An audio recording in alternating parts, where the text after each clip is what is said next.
అందరికీ నమస్కారం. నేను మీ మంగ్లీ. ఈషా ఫౌండేషన్ వారు ఈషా గ్రామోత్సవం అనే ఒక అద్భుతమైన కార్యక్రమంతోని మన ముందుకు వస్తున్నారు.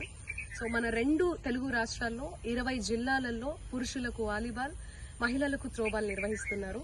ఫైనల్స్ లో విన్ అయిన జట్టుకు ఈషా పునరుజ్జీవన రెజ్యువేషన్ ట్రోఫీ, అలాగే వాలీబాల్ కి 5 లక్షలు, త్రోబాల్ కి 2 లక్షలు నగదు బహుమతిని అందజేస్తున్నారు. సో తప్పకుండా మీ అందరూ ఇందులో పార్టిసిపేట్ చేయండి. అందరూ బయటికి రండి, ఆడుకుందాం, పాడుకుందాం. ముఖ్యంగా మహిళలైతే వంటింటికే పరిమితం కాకుండా కులమత భేదాలు ఏ మాత్రం లేకుండా మన మనసు ఉల్లాసంగా, ఉత్సాహంగా ఉండడానికి మనం అందరం ఈ కార్యక్రమంలో మనం పాల్గొందాం. సో అందరూ తప్పకుండా రండి. A ball can change the world. ఒక బంతి ప్రపంచాన్ని మార్చగలదు. అంతరించిపోతున్న మన గ్రామీణ సంస్కృతిని మనం కాపాడుకుందాం.